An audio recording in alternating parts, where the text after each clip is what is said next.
Hello, brothers and sisters of St. Michael's and St. Mary's. Today is the feast of Our Lady of Guadalupe, and it's really a beautiful time of the year. We're kind of at that part where we're into Advent, and yet Christmas is far enough out that we can kind of just take a breath and enjoy the beautiful season and the beautiful feast days that come around this time. Just a few days ago, we celebrated Immaculate Conception.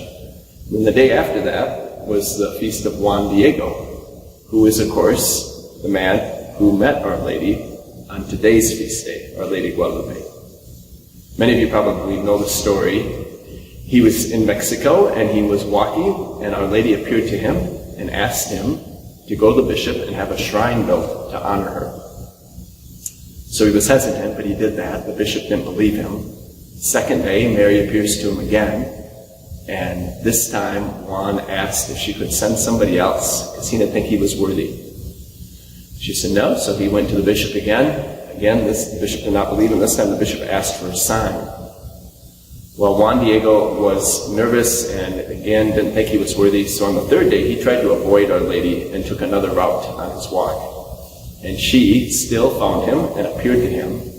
And this time she gave him a sign. She instructed him to pick some roses that were growing.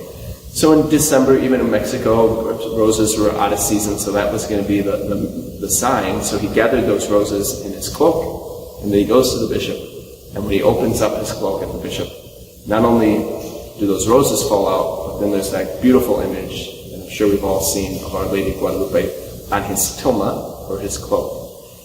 And I was thinking about, well, I should bring an image of that in, and then I remembered a parishioner from St. Michael's a few years ago gave me these wonderful socks. So I often will be walking around with an image of Our Lady of Guadalupe right there on my calves. So it is a great reminder of the power of Our Lady. Not just what she did for Juan Diego, but really the big miracles started to happen after that. So the bishop believed, he built the shrine, and 6 million Aztecs converted to the faith. So that's one of the big miracles. The other big miracle is the Aztecs had the terrible practice of child sacrifice. And so it was estimated that 1 out of every 5 children was being killed and offered to the Aztec gods. So that ceased. And because of that great shift in respect for life, it wasn't too long ago, at least I think it was in the 90s, John Paul II made or declared that Our Lady Guadalupe was a patroness of the unborn.